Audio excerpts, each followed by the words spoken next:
너 때문에 우리가 헷갈렸잖아. 조폭이 여대생의 손목을 거칠게 잡아 끌며 소리쳤습니다. 아파요. 놓아주세요. 여대생이 눈물을 글썽이며 애원했지만 놈들은 아랑곳하지 않았습니다. 그때 운전석에서 운전기사가 천천히 일어섰습니다. 평범한 버스 기사로만 보였던 그 남자의 눈빛이 순간 차갑게 변했습니다. 승객들에게 사과하세요. 조용하지만 섬뜩한 목소리였습니다. 조폭들은 몰랐습니다. 20년간 강력반에서 미친 개로 불렸던 남자를 건드렸다는 것을. 그날 밤 좁은 버스 안에서 벌어진 30초간의 지옥이 거대한 폭풍의 시작이었습니다. 여러분은 지금 어디서 이야기를 듣고 계신가요? 댓글로 남겨주시면 감사하겠습니다. 구독과 좋아요도 큰 힘이 됩니다. 그럼 오늘의 사연 시작합니다. 장대비가 아스팔트를 두들기는 늦은 밤이었습니다. 서울 변두리를 도는 105번 버스 안은 와이퍼가 앞유리를 쓸어내는 소리와 빗방울이 차체를 때리는 소리만이 가득했습니다. 운전석에 앉은 박철웅은 백미러를 통해 승객들을 확인했습니다. 뒷좌석에서는 할아버지 한 분이 꾸벅꾸벅 졸고 계셨고 중간 좌석에는 이어폰을 끼고 문제집을 펼친 여대생이 앉아 있었습니다. 철웅은 작은 미소를 지으며 핸들을 꽉 잡았습니다. 오늘도 무사히. 철웅이 혼잣말을 중얼거렸습니다. 버스가 한적한 정류장에 천천히 멈춰 섰습니다. 정류장 가로등 불빛 아래로 검은 우비를 입은 남성 4명이 비를 맞으며 서 있었습니다. 철웅은 출입문을 열고 이들을 기다렸습니다. 어서 오세요. 철웅이 정중하게 인사했습니다. 남성들이 우르르 버스에 올라탔습니다. 하지만 이들은 요금을 내지 않고 그대로 뒷좌석으로 향했습니다. 철웅은 마이크에 입을 대고 부드럽게 말했습니다. 승객분들, 요금 결제 부탁드립니다. 그중 덩치가 가장 큰 남자가 뒤를 돌아보며 코웃음을 쳤습니다. 아, 깜빡했네. 남자가 대충 동전 몇 개를 요금통에 던졌습니다. 철웅은 이상함을 느꼈지만 운행을 재개했습니다. 하지만 이들의 행동은 점점 이상해졌습니다. 4명 중 1명이 뒷좌석에 앉더니 두리번거리기 시작했습니다. 야, 어디 있어? 그가 동료에게 속삭였습니다. 못 찾겠어. 분명 이 버스라고 했는데. 다른 남자가 짜증스럽게 대답했습니다. 이때 여대생이 가방을 바닥에 내려놓았습니다. 검은 가방이 살짝 열려 있어 안에 물건들이 보였습니다. 조직원 중 1명이 그 가방을 뚫어지게 쳐다보더니 갑자기 일어섰습니다. 아, 그거. 그가 여대생을 향해 손가락질했습니다. 여대생이 놀라 고개를 들었습니다. 네, 뭐가요? 그 가방 내놓으라고. 남자가 큰 소리로 외쳤습니다. 여대생이 가방을 끌어안으며 뒤로 물러섰습니다. 왜요? 이건 제 가방인데요. 시끄러워. 빨리 내놔. 남자가 가방을 빼앗으려 손을 뻗었습니다. 여대생이 비명을 질렀습니다. 으악! 도와주세요. 철웅은 백미러로 이 광경을 지켜보며 눈살을 찌푸렸습니다. 브레이크를 살짝 밟으며 마이크를 잡았습니다. 승객분들, 조용히 해주시기 바랍니다. 철웅의 목소리가 차분하지만 단호했습니다. 하지만 조직원들은 아랑곳하지 않았습니다. 리더 격인 남자가 가방을 낚아채더니 바닥에 쏟아버렸습니다. 뭐야 이게? 책이잖아. 그가 분노에 찬 목소리로 외쳤습니다. 말했잖아. 여기가 아니라고. 다른 조직원이 화를 내며 대답했습니다. 상황이 심상치 않음을 느낀 할아버지가 자리에서 일어나려 했습니다. 하지만 조직원 중 한 명이 할아버지의 어깨를 거칠게 눌러 앉혔습니다. 가만히 앉아 있어, 할아버지. 남자가 위협적인 목소리로 말했습니다. 여대생이 바닥에 흩어진 책들을 주우려 하자 조직원이 그녀의 손목을 거칠게 잡았습니다. 너 때문에 우리가 헷갈렸잖아. 아파요. 놓아주세요. 여대생이 눈물을 글썽이며 애원했습니다. 철웅은 더 이상 참을 수 없었습니다. 버스를 도로 갓길로 천천히 몰고 가서 멈춰 세웠습니다. 비상등을 켜고 출입문을 잠갔습니다. 철웅이 운전석에서 일어나자 조직원들이 웃음을 터뜨렸습니다. 야야, 아저씨가 뭐 하시려나 보다. 요즘 버스 기사들 겁이 없어. 무서운 줄을 몰라. 또 다른 조직원이 비웃으며 말했습니다. 철웅은 말없이 장갑을 천천히 벗었습니다. 그의 움직임에는 특별한 무언가가 있었습니다. 20년간 강력반에서 단련된 몸의 기억이 깨어나고 있었습니다. 승객들에게 사과하세요. 철웅이 조용하지만 단호한 목소리로 말했습니다. 조직원들이 킬킬 웃었습니다. 아저씨, 정신 나갔어? 리더가 주머니에서 잭나이프를 꺼내 들었습니다. 늙은이가 왜 이렇게 설쳐? 그 순간 철웅의 눈빛이 변했습니다. 좁은 버스 통로에서 움직일 수 있는 공간을 재빠르게 계산했습니다. 조직원이 칼을 휘두르며 위협했습니다. 하지만 철웅은 버스 손잡이 기둥을 잡고 몸을 회전시켜 그의 손목을 정확히 가격했습니다. 아! 칼이 바닥으로 떨어졌습니다. 철웅은 연달아 두 번째 조직원의 명치를 주먹으로 찔렀습니다. 남자가 숨을 제대로 쉬지 못하며 바닥에 쓰러졌습니다. 나머지 둘이 동시에 달려들었지만 철웅은 한 명의 다리를 걸어 넘어뜨리고 다른 한 명의 어깨를 꺾어 바닥에 눕혔습니다. 불과 30초도 안 되어 4명의 조직원이 모두 바닥에 신음하고 있었습니다. 철웅은 거친 숨을 몰아쉬며 떨어진 물건들을 확인했습니다. 작은 비닐봉투가 바닥에 굴러다녔습니다. 하얀 가루가 들어 있었지만 철웅은 그것이 무엇인지 정확히 알지 못했습니다. 할아버지, 아가씨, 괜찮으세요? 철웅이 승객들에게 물었습니다. 여대생이 떨리는 목소리로 대답했습니다. 네, 고맙습니다.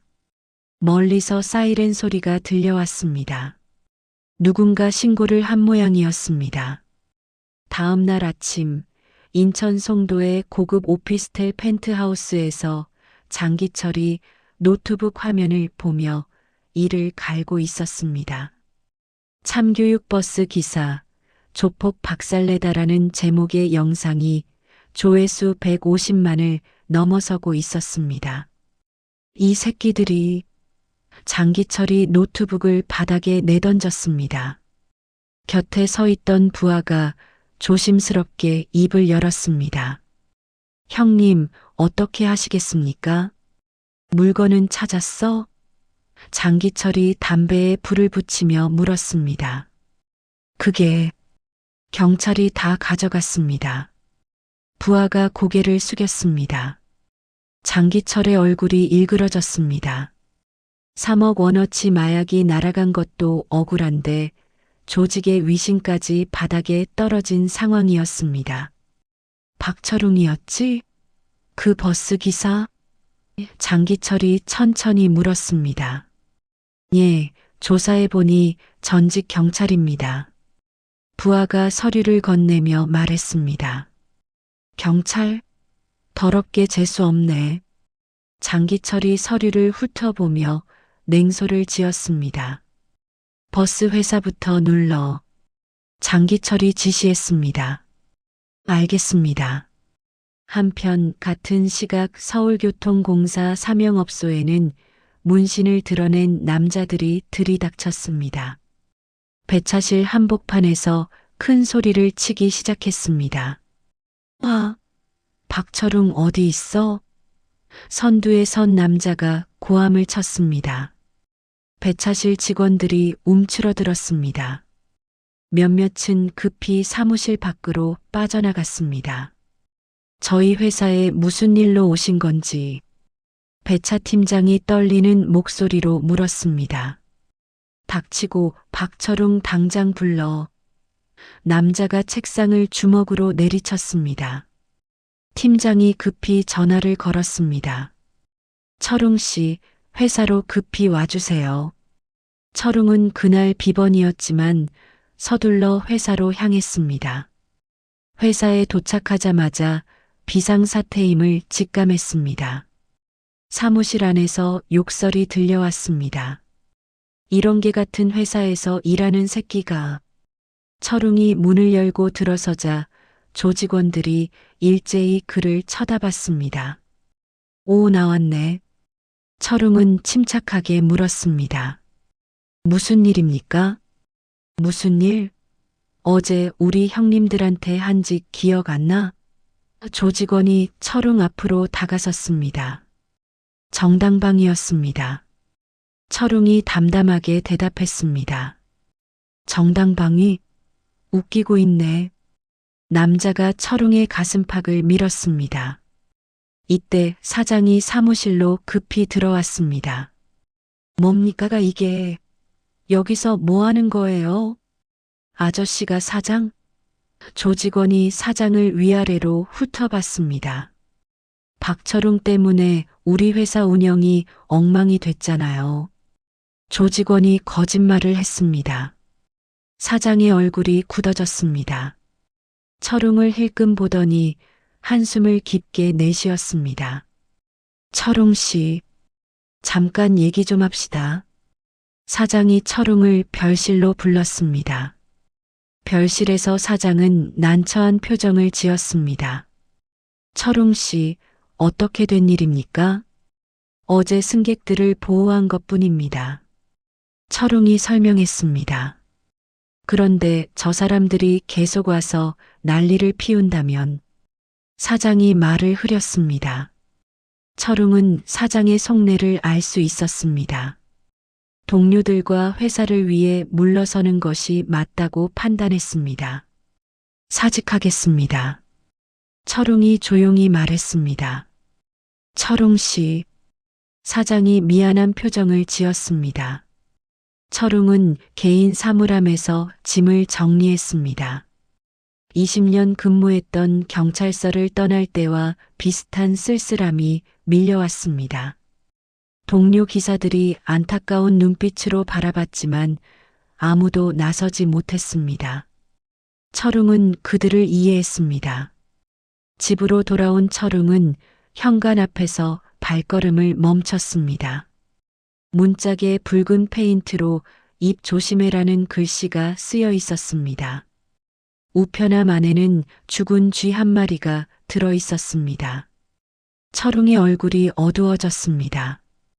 이제 자신뿐만 아니라 가족까지 위험에 처했다는 것을 의미했습니다. 급히 딸 수진에게 전화를 걸었습니다. 하지만 수진은 전화를 받지 않았습니다. 수진아, 아빠야. 급한 일이 생겼으니까 꼭 연락해. 철웅이 음성 메시지를 남겼습니다.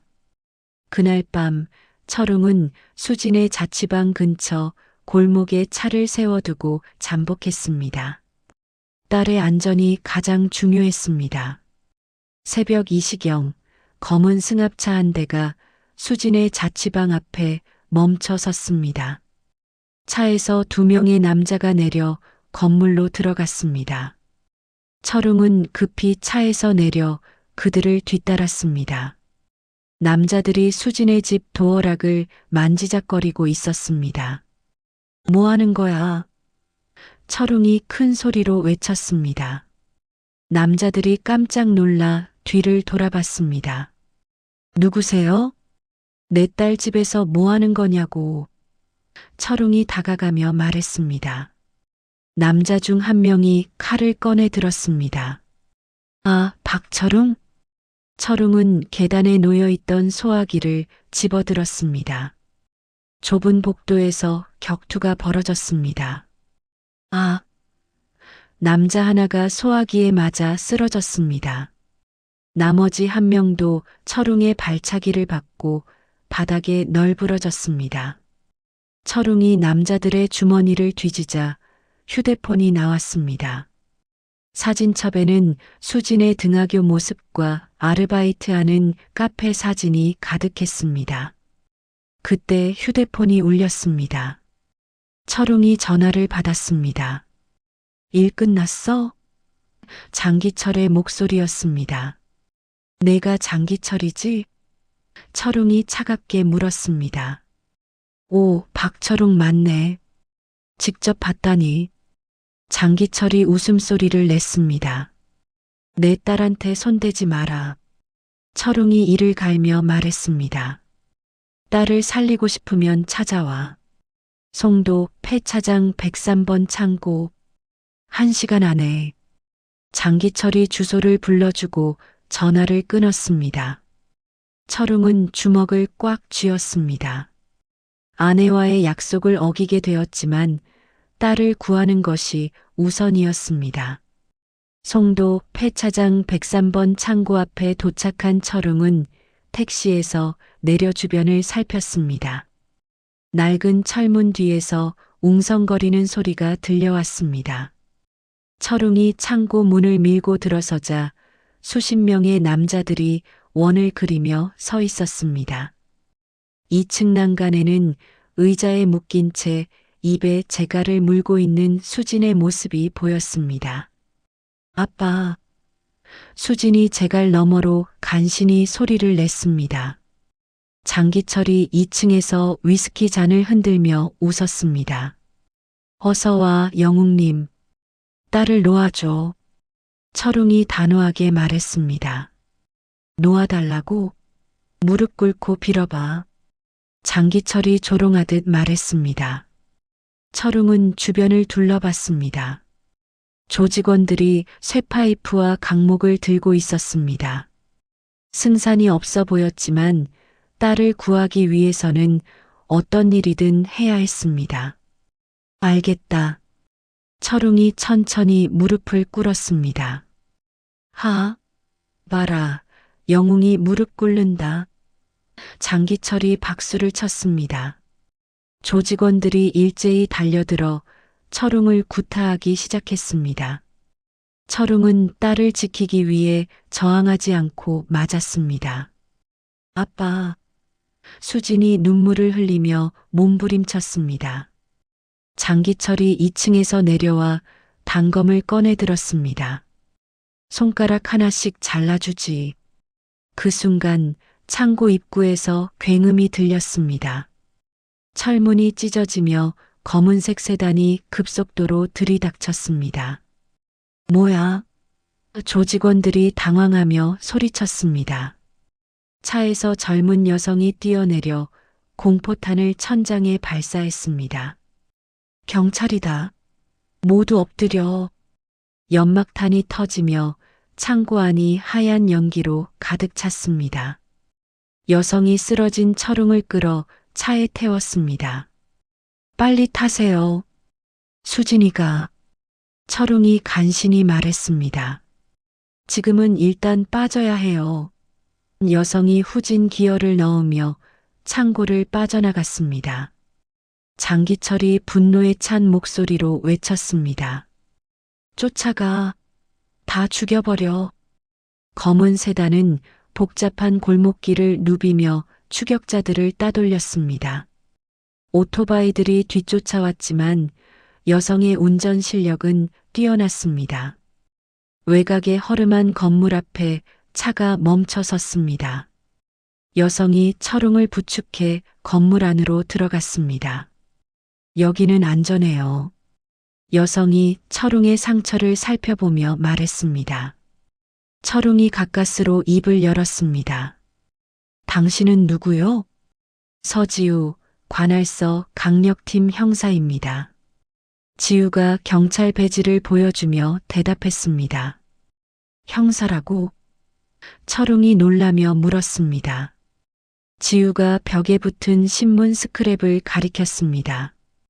가리봉동 연쇄살인사건 해결 제목 아래 젊은 시절 철웅의 사진이 있었습니다. 15년 전 반장님이 구해주신 피해자가 제 어머니였어요. 지우가 조용히 말했습니다. 철웅의 눈이 커졌습니다. 가리봉동 사건을 기억했습니다. 어머니는 그 후 저를 낳고 돌아가셨어요. 반장님 덕분에 제가 살 수 있었죠. 지우가 계속 설명했습니다. 그런데 왜 갑자기? 철웅이 물었습니다. 지우가 노트북을 켜고 사진들을 보여줬습니다. 어제 버스 바닥에서 발견된 하얀 가루 봉투 사진이었습니다. 이게 뭔지 아세요? 지우가 물었습니다. 모르겠소. 철웅이 고개를 저었습니다. 필로폰이에요. 시가 3억 원어치. 지우가 설명했습니다. 3억? 철웅이 놀랐습니다. 블랙호크파는 단순한 조폭이 아니에요. 전국적인 마약 유통망의 하부 조직이거든요. 지우가 컴퓨터 화면을 가리키며 말했습니다. 반장님이 운행하시던 105번 노선이 그들의 접선 경로였어요. 지우가 버스 노선도를 펼쳐 보였습니다. 철웅이 상황을 이해하기 시작했습니다. 그러니까 내가 우연히 마약 배달 사고에 휘말린 거예요. 지우가 고개를 끄덕였습니다. 그때 텔레비전에서 뉴스 속보가 나왔습니다. 전직 경찰 박철웅, 마약 조직과 결탁 의혹으로 수배. 뭐라고? 철웅이 화면을 뚫어지게 바라봤습니다. 검찰에 장기철과 손잡은 사람이 있어요. 지우가 심각한 표정으로 말했습니다. 철웅의 휴대폰이 울렸습니다. 화면에 영상 통화가 걸려왔습니다. 장기철의 얼굴이 나타났습니다. 잘 도망갔네? 이 자식아. 철웅이 이를 갈았습니다. 딸 보고 싶지? 장기철이 카메라를 돌렸습니다. 컨테이너 박스 안에 수진이 묶여있는 모습이 보였습니다. 배경으로 백고동 소리가 들렸습니다. 오늘 밤 12시에 중국 가는 배에 태워서 팔아버릴 거야. 장기철이 웃으며 말했습니다. 그런 짓 하지 마라. 철웅이 주먹을 떨었습니다. 그럼 인천항 제3부두 107번 창고로 와. 혼자서. 장기철이 주소를 말하고 전화를 끊었습니다. 지우가 철웅의 어깨를 잡았습니다. 반장님 함정이에요. 그래도 가야 해. 철웅이 일어서려 했습니다. 혼자 가면 죽어요. 제가 도와드릴게요. 지우가 간절하게 말했습니다. 위험해. 당신까지 휘말릴 필요 없어. 철웅이 고개를 저었습니다. 어머니의 목숨을 구해주신 은혜를 갚고 싶어요. 지우가 눈물을 글썽였습니다. 철웅은 잠시 고민했습니다. 혼자서는 한계가 있었습니다. 경찰 지원은 못 받나? 철웅이 물었습니다. 부패한 검사가 방해할 거예요. 우리끼리 해야 해요. 지우가 단호하게 대답했습니다. 지우가 무기고에서 가져온 장비들을 꺼내 놓았습니다. 방검복, 테이저건, 연막탄, 섬광탄이 테이블 위에 놓였습니다. 시간이 얼마 없어요. 지금 출발해야 해요. 지우가 시계를 보며 말했습니다. 철웅이 방검복을 입으며 결심을 굳혔습니다. 딸만은 반드시 구한다. 두 사람은 건물을 나서 차에 올라탔습니다. 인천항을 향한 마지막 전투가 시작되려 하고 있었습니다. 지우가 운전하는 차는 인천항을 향해 고속도로를 질주했습니다. 시계는 밤 10시 30분을 가리키고 있었습니다. 수진을 구할 시간이 1시간 30분밖에 남지 않았습니다. 반장님, 제가 조사해 본 바로는 107번 창고 주변에 최소 10명의 조직원이 있을 거예요. 지우가 운전하면서 말했습니다. 철웅이 창밖을 바라보며 대답했습니다. 10명이든 100명이든 상관없어. 하지만 우리는 단 둘뿐이에요. 지우가 걱정스럽게 말했습니다. 좋은 수가 있어. 철웅이 갑자기 입을 열었습니다. 무슨 수요? 지우가 궁금해했습니다. 송도 폐차장으로 먼저 가자. 철웅이 방향을 바꿔달라고 했습니다. 폐차장이요? 지우가 의아해했습니다. 내가 20년 동안 경찰 일하면서 알게 된 곳이 있어. 철웅이 설명했습니다.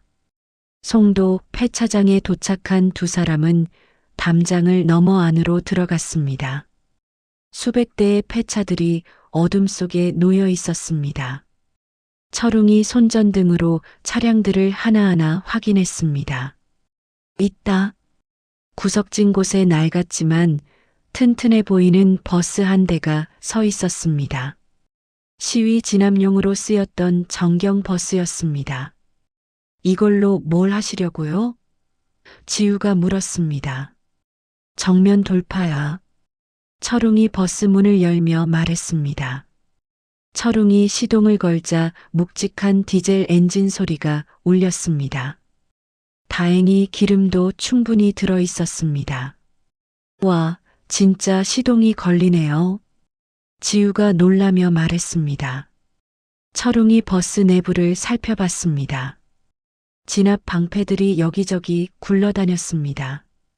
지우야, 이 방패들을 운전석 주변에 세워줘. 철웅이 지시했습니다. 지우가 방패들을 운전석과 조수석 주변에 둘러쳤습니다. 임시 방탄막이 완성되었습니다. 이제 항구로 가자. 철웅이 기어를 넣으며 말했습니다. 버스가 폐차장을 빠져나와 고속도로로 향했습니다. 지우는 조수석에서 드론을 준비했습니다. 반장님, 제가 상공에서 적들의 위치를 확인해서 알려드릴게요. 지우가 노트북과 드론을 세팅했습니다. 고속도로 진입로에서 검은 승합차 세 대가 나타났습니다. 장기철이 보낸 추격대였습니다. 뒤에서 따라오네요. 지우가 백미러를 보며 외쳤습니다. 철웅이 가속 페달을 끝까지 밟았습니다. 잡혀! 버스가 속도를 높이자 추격 차량들도 따라붙었습니다. 한 대가 버스 옆으로 나란히 와서 측면을 들이받았습니다. 지우가 충격으로 몸이 흔들렸습니다. 하지만 정경 버스의 무게는 일반 승용차와는 비교가 되지 않았습니다. 철웅이 핸들을 오른쪽으로 꺾자 추격 차량이 가드레일로 튕겨나갔습니다. 하나 정리. 철웅이 외쳤습니다. 나머지 두 대가 앞을 가로막으려 했습니다. 철웅은 브레이크를 밟지 않고 그대로 돌진했습니다. 반장님, 부딪힐 거예요. 지우가 놀라며 소리쳤습니다. 믿어. 철웅이 단호하게 대답했습니다. 버스의 전면 범퍼가 추격 차량의 후미를 들이받았습니다. 승용차가 앞으로 밀려나며 중앙분리대에 박혔습니다. 마지막 한 대가 오토바이 두 대와 함께 끈질기게 따라왔습니다. 지우가 창문을 열고 테이저건을 꺼내 들었습니다. 조심해요. 오토바이 탑승자가 화염병을 던졌습니다. 지우가 재빠르게 테이저건을 발사했습니다. 전기 충격을 받은 오토바이 운전자가 넘어졌습니다. 나머지 오토바이도 지우의 연막탄에 시야가 가려져 뒤처졌습니다. 잘했어. 철웅이 지우를 칭찬했습니다. 인천항 입구가 보였습니다. 하지만 조폭들이 컨테이너로 바리케이드를 쌓아놓았습니다. 저걸 어떻게 뚫죠? 지우가 걱정했습니다. 정면으로 간다. 철웅이 속도를 더욱 높였습니다. 조직원들이 화염병을 던지기 시작했습니다. 버스 앞 유리에 불길이 번졌지만 철웅은 멈추지 않았습니다. 꽉 잡아. 철웅이 소리치며 바리케이드를 향해 돌진했습니다. 굉음과 함께 컨테이너가 밀려났습니다. 버스는 찌그러진 차체를 끌고 항만 안으로 진입했습니다. 성공했어요. 지우가 환호했습니다. 철웅이 미리 외워둔 좌표를 따라 핸들을 돌렸습니다. 지우는 드론을 날려 상공에서 적들의 위치를 파악했습니다. 반장님, 107번 창고 주변에 조직원들이 우글거려요. 지우가 노트북 화면을 보며 보고했습니다. 얼마나? 철웅이 물었습니다. 최소 40명은 될 것 같아요. 지우가 대답했습니다. 곳곳에서 쇠파이프를 든 조직원들이 튀어나왔습니다. 철웅은 버스를 무기 삼아 그들을 위협하며 목적지로 향했습니다. 드디어 107번 창고가 보였습니다. 거대한 철제 셔터가 굳게 닫혀 있었습니다. 철웅이 버스를 급회전시켜 창고 입구를 향해 돌진했습니다. 차체로 셔터를 들이받아 입구를 확보했습니다. 버스가 멈추자마자 엔진에서 하얀 연기가 피어올랐습니다. 타이어도 여러 곳이 터져 더 이상 운행이 불가능했습니다. 철웅이 주머니에서 작은 SD카드를 꺼냈습니다. 어제 버스 사건 당시의 블랙박스 기록이 담긴 증거였습니다. 지우야, 이걸 내 양말 속에 넣어둬. 만약 내가 죽으면 수진이한테 전해줘. 철웅이 카드를 건네며 말했습니다. 반장님, 무슨 소리예요? 지우가 놀라며 받지 않으려 했습니다. 약속해. 철웅이 단호하게 말했습니다. 지우가 울먹이며 카드를 받아 철웅의 양말 속에 조심스럽게 넣었습니다. 이제 가자. 수진이가 기다리고 있어. 철웅이 쇠파이프를 집어들며 일어났습니다. 지우도 삼단봉을 챙기고 철웅을 따랐습니다. 두 사람은 연기 자욱한 버스 밖으로 뛰쳐나갔습니다. 마지막 전투가 시작되려 하고 있었습니다. 창고 안에는 수십 명의 조직원들이 진을 치고 기다리고 있었습니다. 높이 쌓인 컨테이너 위에 수진이 의자에 묶인 채 앉아있는 모습이 보였습니다. 아빠. 수진이 철웅을 보고 눈물을 흘렸습니다. 장기철이 2층 컨테이너 위에서 권총을 들고 서 있었습니다. 드디어 왔네, 박철웅. 철웅은 버스 창문을 깨고 뛰어내렸습니다. 대기하고 있던 조직원 둘이 쇠파이프를 들고 달려들었습니다. 철웅이 먼저 다가온 남자의 손목을 비틀어 무기를 떨어뜨렸습니다. 연달아 두 번째 남자의 명치를 정확히 가격했습니다. 으악! 두 남자가 바닥에 쓰러졌습니다. 지우는 반대편으로 돌아가 연막탄을 투척했습니다. 하얀 연기가 창고 안을 가득 메웠습니다. 뭐야? 앞이 안 보여. 조직원들이 당황하며 소리쳤습니다. 철웅은 연기를 틈타 지게차 뒤로 숨어든 조직원을 찾아냈습니다. 쇠사슬로 남자의 목을 조르며 기절시켰습니다. 장기철이 위에서 권총을 난사했습니다. 죽어버려. 총알이 철웅의 어깨를 스쳤습니다. 하지만 철웅은 멈추지 않고 컨테이너 사이를 누볐습니다. 지우가 1층에서 3단봉을 휘두르며 조직원들과 맞섰습니다. 유도 기술을 활용해 덩치 큰 남자를 어깨 너머로 던져버렸습니다. 2년, 다른 조직원이 지우에게 야구 방망이를 휘둘렀습니다.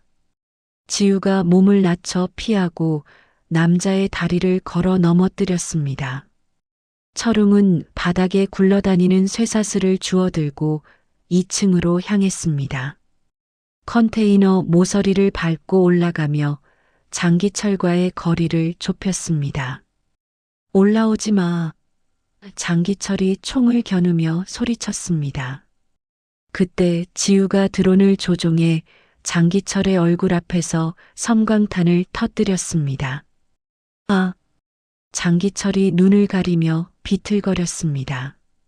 철웅이 이 틈을 놓치지 않고 뛰어올라 장기철의 손목을 꺾었습니다. 총이 바닥으로 떨어졌습니다. 이 자식아! 장기철이 숨겨뒀던 칼을 꺼내 철웅의 복부를 찔렀습니다. 으윽! 철웅이 고통스러워하며 뒤로 밀렸습니다. 죽어버려. 장기철이 다시 칼을 휘둘렀습니다. 하지만 철웅은 고통을 무시하고 장기철의 얼굴에 박치기를 가했습니다. 내 딸을 건드렸어. 장기철의 코뼈가 부러지며 피가 터졌습니다. 아! 철웅이 마지막 힘을 짜내어 장기철을 들어 올렸습니다. 1층 바닥에 폐자재 더미 위로 던져버렸습니다. 으악! 장기철이 쇠파이프와 강목 위에 떨어지며 신음했습니다. 지우가 재빠르게 2층으로 올라와 수진의 밧줄을 끊어냈습니다. 괜찮아요? 네. 고마워요. 수진이 떨리는 목소리로 대답했습니다. 수진이 피투성이가 된 아버지에게 달려가 안겼습니다. 아빠, 다치셨어요? 괜찮다. 아빠가 늦어서 미안해. 철웅이 딸을 꼭 안으며 말했습니다. 그때 멀리서 사이렌 소리가 들려왔습니다. 하지만 들어온 것은 일반 경찰이 아니라 검은 정장을 입은 수사관들이었습니다. 박철웅, 현행범으로 체포한다. 수사관이 수갑을 꺼내들며 소리쳤습니다. 뭐라고요? 지우가 믿을 수 없다는 표정을 지었습니다. 장기철은 저기 쓰러져 있잖아요. 지우가 항의했습니다. 닥쳐. 박철웅이 주범이야. 수사관이 거칠게 대답했습니다. 철웅은 상황을 이해했습니다. 부패한 검사가 마지막까지 진실을 은폐하려는 것이었습니다. 철웅이 수진의 귀에 속삭였습니다. 수진아, 아빠 양말 속에 있는 카드를 지우 언니한테 줘. 그게 아빠 무죄 증거야. 수진이 고개를 끄덕였습니다. 철웅이 몰래 양말에서 SD카드를 빼내어 딸의 주머니에 넣어주었습니다. 박철웅, 손 내밀어. 수사관이 다가왔습니다. 철웅은 순순히 손을 내밀었습니다. 찰칵 소리와 함께 차가운 수갑이 손목에 채워졌습니다. 아빠. 수진이 울부짖었습니다.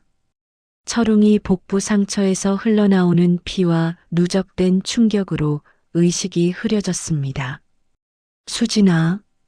아빠. 믿어. 철웅이 바닥에 쓰러졌습니다.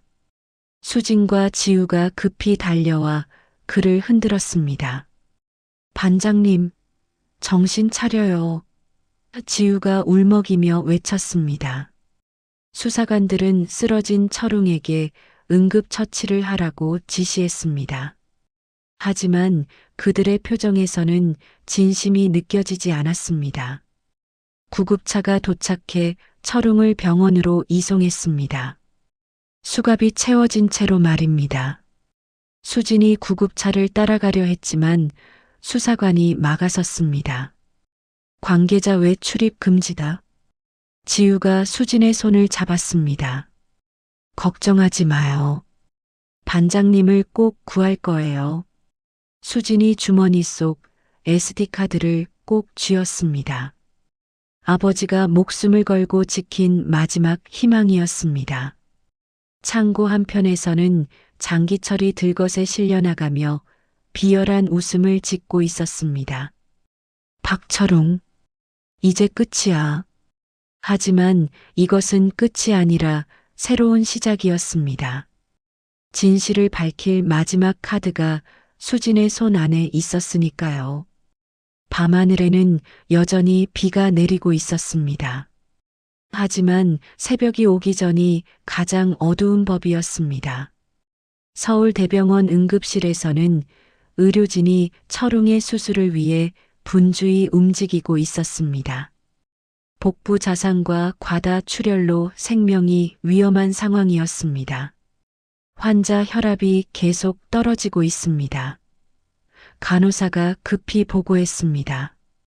수혈 준비하고 수술실로 이송해. 의사가 지시했습니다. 하지만 수술실로 가는 철웅의 침대 옆에는 교도관 2명이 따라붙었습니다. 심지어 의식 불명 상태인 철웅의 손목에는 수갑이 채워져 있었습니다. 이게 무슨 짓이에요? 환자가 죽어가는데. 담당 의사가 항의했습니다. 검찰 지시입니다. 도주 방지 조치예요. 교도관이 무표정하게 대답했습니다. 병원 복도에서는 수진이 벽에 기대어 울고 있었습니다. 지우가 그녀의 어깨를 토닥이며 위로했습니다. 언니, 정말 아빠가 무죄인 거 맞죠? 수진이 눈물을 닦으며 물었습니다. 물론이에요. 반장님은 영웅이세요. 지우가 확신에 찬 목소리로 대답했습니다. 그때 로비 TV에서 뉴스가 나왔습니다. 박철웅 전직 경찰관이 마약 조직과 결탁해 범행을 저질렀다는 검찰 발표가 있었습니다. 뭐라고? 수진이 화면을 뚫어지게 바라봤습니다. 뉴스에는 부장 검사가 기자회견을 하는 모습이 나왔습니다. 박철웅은 장기철 조직과 마약 거래 지분을 놓고 다투다 이런 사태를 벌인 것으로 보입니다. 거짓말이에요. 수진이 TV를 향해 소리쳤습니다. 지우가 수진을 진정시켰습니다. 침착해요. 우리한테 증거가 있잖아요. 수진이 주머니에서 SD카드를 꺼내 지우에게 건네주었습니다. 아빠가 이걸 증거라고 하셨어요. 지우가 카드를 받아 자신의 노트북에 넣었습니다. 화면에 어제 버스 안의 영상이 재생되기 시작했습니다. 이거야. 조폭들이 마약에 대해 얘기하는 게 다 녹음되어 있어요. 지우가 흥분하며 말했습니다. 영상에는 조직원들이 이 버스가 드롭존인데 물건 어딨어? 라고 말하는 내용이 선명하게 담겨 있었습니다. 이걸로 아빠 무죄를 증명할 수 있어요? 수진이 희망에 찬 눈빛으로 물었습니다. 당연하죠. 지우가 고개를 끄덕였습니다. 지우는 곧바로 주요 언론사에 연락을 취했습니다. 하지만 모든 기자들이 보도를 거부했습니다. 검찰에서 압력이 들어왔다고 하네요. 지우가 실망하며 전화를 끊었습니다. 그때 병실에서 간호사가 급히 뛰어나왔습니다. 환자 상태가 급격히 악화되고 있어요. 수진과 지우가 급히 병실로 달려갔습니다. 모니터에서 경고음이 울리고 있었습니다. 심장이 멈췄어요. 의사가 심폐소생술을 시작했습니다. 아빠, 아빠. 수진이 유리창에 손을 대고 울부짖었습니다. 지우는 주먹을 꽉 쥐며 복도 벽을 쳤습니다. 이럴 때가 아닌데. 다행히 몇 분 후 철웅의 심장이 다시 뛰기 시작했습니다. 하지만 여전히 의식 불명 상태였습니다. 그날 밤 지우는 절망적인 마음으로 인터넷을 검색했습니다. 그러다 구독자가 많은 시사 유튜버를 발견했습니다. 시민의 진실이라는 채널이었습니다. 지우는 과거 철웅이 도와줬던 피해자 가족이 운영한다는 것을 알았습니다. 지우가 메시지를 보냈습니다. 박철웅 반장님의 무죄를 증명할 결정적 증거가 있습니다. 도와주세요. 몇 시간 후 답장이 왔습니다. 병원 비상구에서 만납시다. 자정에 지우는 수진에게 상황을 설명하고 병원을 나섰습니다. 비상구에서 30대 남성이 기다리고 있었습니다. 저 때문에 반장님이 경찰이 되셨다고 들었어요. 유튜버가 먼저 말을 꺼냈습니다. 네, 그래서 더욱 도와주셔야 해요. 지우가 간절하게 부탁했습니다. 유튜버가 SD카드의 내용을 확인했습니다. 이거 대박이네요. 검찰이 완전히 조작한 거잖아요. 언제 방송할 수 있어요? 지우가 물었습니다. 내일 밤 9시에 라이브로 터뜨리겠습니다. 유튜버가 결연한 표정으로 대답했습니다. 한편 병원에서는 수진이 아버지 곁을 지키고 있었습니다. 철웅은 여전히 깨어나지 않았습니다. 아빠, 꼭 깨어나세요. 이제 진실을 밝힐 수 있어요. 수진이 철웅의 손을 잡고 속삭였습니다. 같은 시각 구치소에서는 장기철이 호화로운 도시락을 먹으며 웃고 있었습니다. 면회실에서 부패한 부장검사와 마주 앉았습니다. 수고했네. 곧 풀어줄 테니까 조용히 있어. 부장검사가 말했습니다. 박철웅은 어떻게 됩니까? 장기철이 물었습니다. 의식불명 상태야. 깨어나지 못할 수도 있어. 부장검사가 냉소를 지었습니다.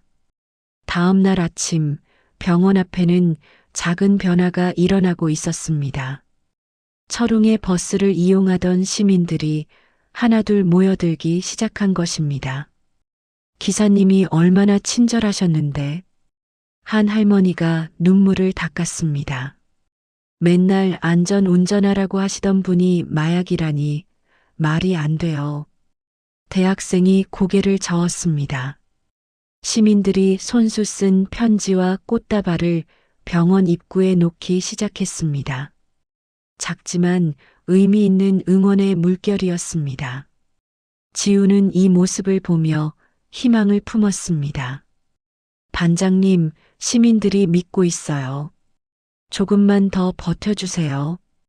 밤이 되면 모든 것이 바뀔 것이었습니다. 진실의 목소리가 세상을 뒤흔들 준비를 하고 있었습니다. 밤 9시 시민의 진실 유튜브 채널에 빨간 불이 켜졌습니다. 긴급 라이브 방송 마이너스 검찰과 조폭의 충격적인 유착이라는 제목이었습니다. 유튜버가 카메라를 향해 진지한 표정으로 말했습니다. 시청자 여러분, 오늘 대한민국을 뒤흔들 진실을 공개합니다. 실시간 시청자가 1만 명을 넘어서기 시작했습니다. 댓글창에는 궁금증을 표하는 글들이 쏟아졌습니다. 박철웅 반장님을 기억하시나요? 15년 전 가리봉동 연쇄살인 사건을 해결한 영웅입니다. 유튜버가 과거 신문 기사를 보여주었습니다. 그분이 지금 마약 조직과 결탁했다는 누명을 쓰고 의식불명 상태입니다. 유튜버의 목소리가 떨렸습니다. 화면에 버스 블랙박스 영상이 재생되기 시작했습니다. 조직원들이 이 버스가 드롭존인데 물건 어딨어? 라고 말하는 모습이 선명하게 나왔습니다. 실시간 시청자가 10만 명을 돌파했습니다. 댓글이 폭포수처럼 쏟아져 내렸습니다. 이게 진짜예요? 검찰이 거짓말한 거네요. 박철웅 기사님 무죄다. 병원에서 이를 지켜보던 지우가 손을 모았습니다. 성공했어요. 수진도 아버지의 손을 꼭 잡으며 화면을 바라봤습니다. 아빠, 이제 진실이 밝혀져요. 유튜버는 계속해서 증거들을 공개했습니다. 철웅의 버스 운행 기록, 마약 조직의 실제 접선 내용까지 모든 것이 드러났습니다. 검찰은 왜 이런 명백한 증거를 무시했을까요? 유튜버가 핵심을 찔렀습니다. 그때 화면에 장기철과 부장검사가 함께 찍은 사진이 나왔습니다. 골프장에서 웃으며 악수하는 모습이었습니다. 이 사진은 한 달 전에 촬영된 것입니다. 유튜버가 폭탄 발언을 했습니다. 실시간 시청자가 50만 명을 넘어섰습니다. 포털 사이트 실시간 검색어 1위에 박철웅 무죄가 올랐습니다. 시청자들이 분노의 댓글을 달기 시작했습니다. 검찰청 앞으로 가야겠어요. 이런 부정의를 그냥 둘 수 없어요. 방송이 끝나자마자 시민들이 움직이기 시작했습니다. 서울 곳곳에서 사람들이 검찰청을 향해 모여들었습니다. 밤 11시 검찰청 앞 광장은 촛불을 든 시민들로 가득 찼습니다. 박철웅 무죄, 검찰 비리 규탄, 구호 소리가 하늘을 찔렀습니다. 검찰청 내부는 비상사태였습니다. 부장검사가 황급히 대검찰청에 전화를 걸었습니다. 어떻게 된 일입니까? 증거를 다 없앴다고 하지 않았나요? 대검찰청 관계자가 화를 냈습니다. 박철웅이 블랙박스 기록을 숨겨뒀을 줄은 몰랐습니다. 부장검사가 변명했습니다. 지금 포털 메인이 다 이 이야기로 도배됐어요. 관계자가 소리쳤습니다. 새벽 2시 청와대에서도 긴급회의가 열렸습니다. 법무부 장관이 급히 보고했습니다. 국민청원이 100만 명을 돌파했습니다. 장관이 서류를 펼쳤습니다. 특별감찰에 착수하세요.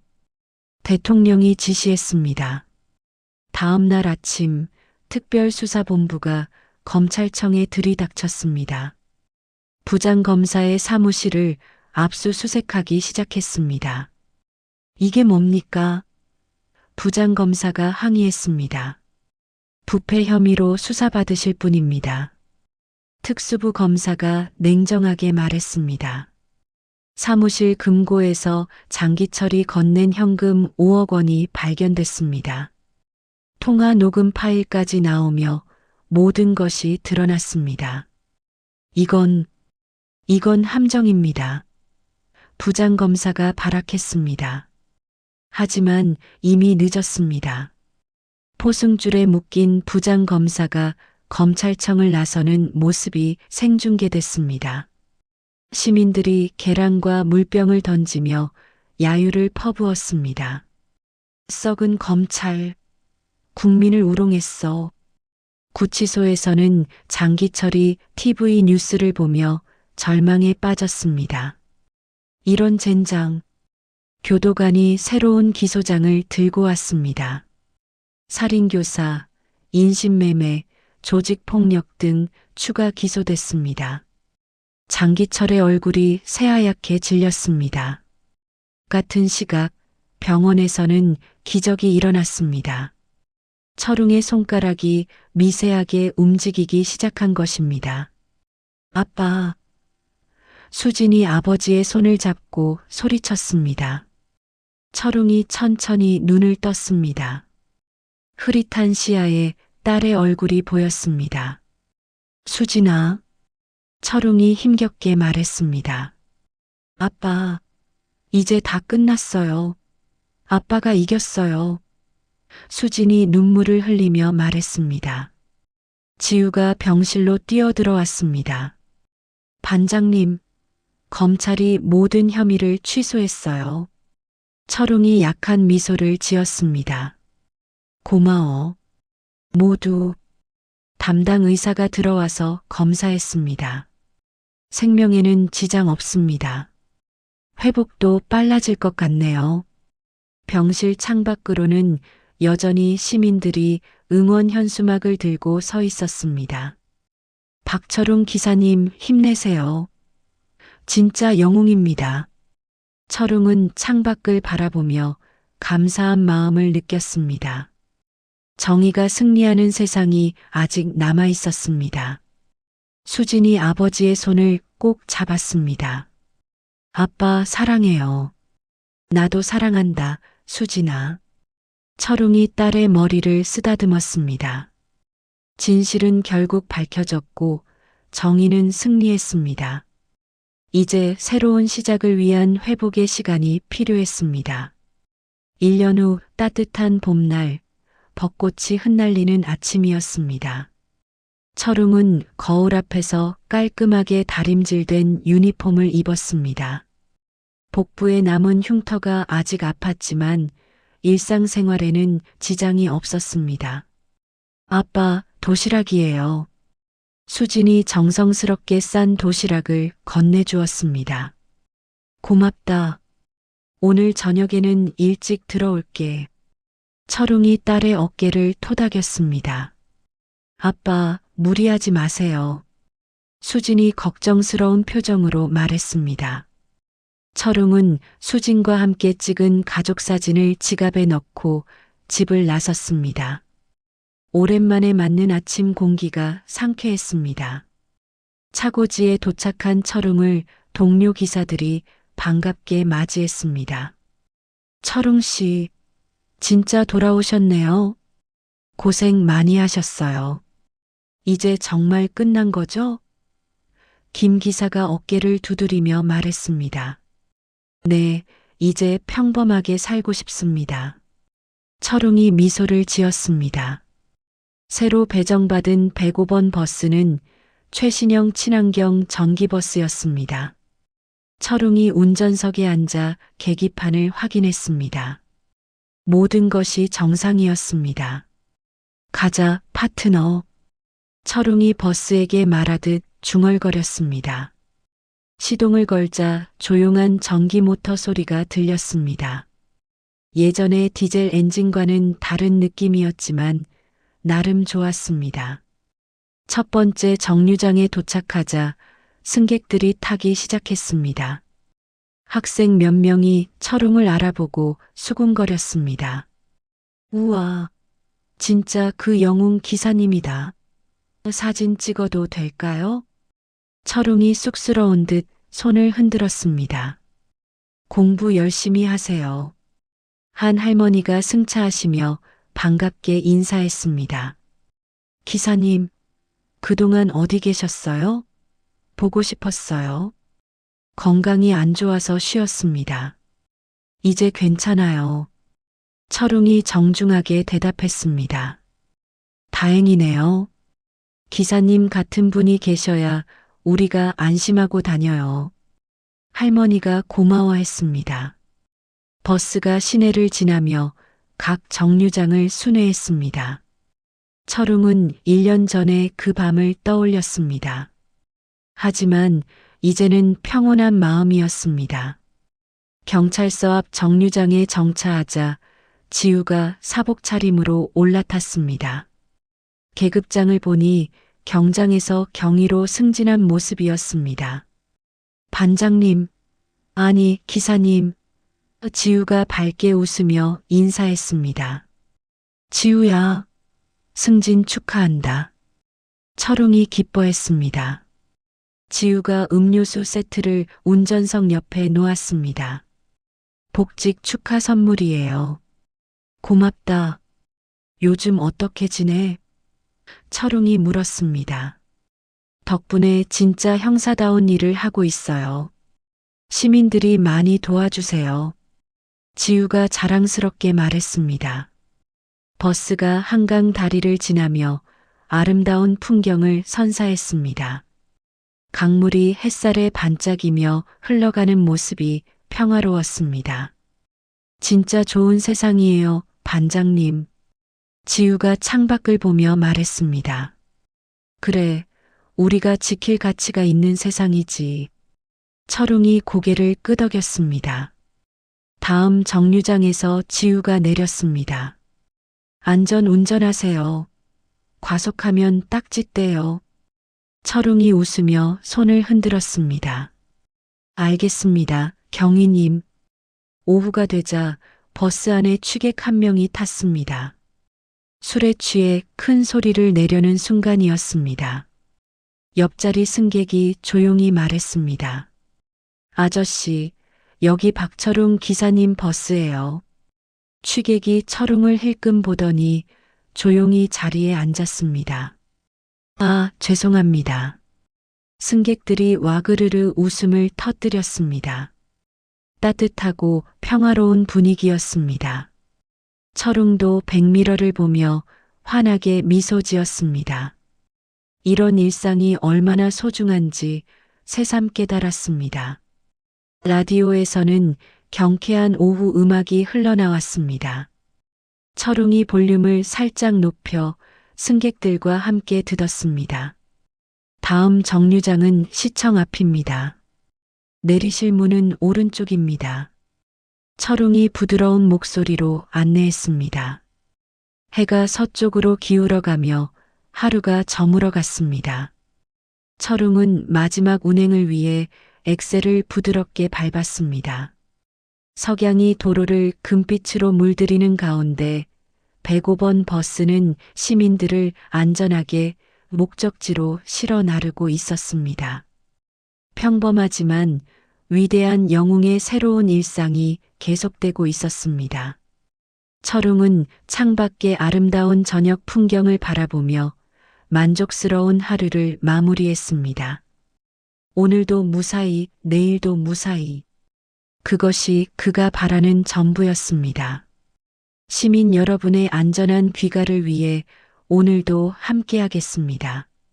철웅의 따뜻한 목소리가 버스 안에 울려 퍼졌습니다. 이야기 재미있으셨나요? 박철웅의 이야기는 이렇게 마무리됩니다.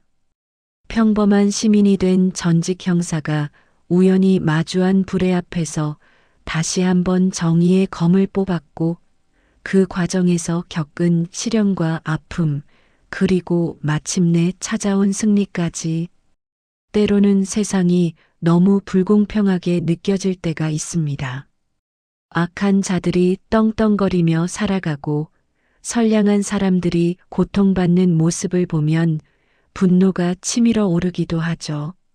하지만 박철웅의 이야기가 보여주는 것처럼 정의는 결코 사라지지 않습니다.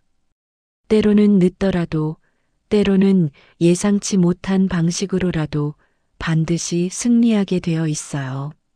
무엇보다 중요한 것은 박철웅처럼 묵묵히 자신의 자리에서 최선을 다하는 평범한 영웅들이 우리 주변에 있다는 사실입니다.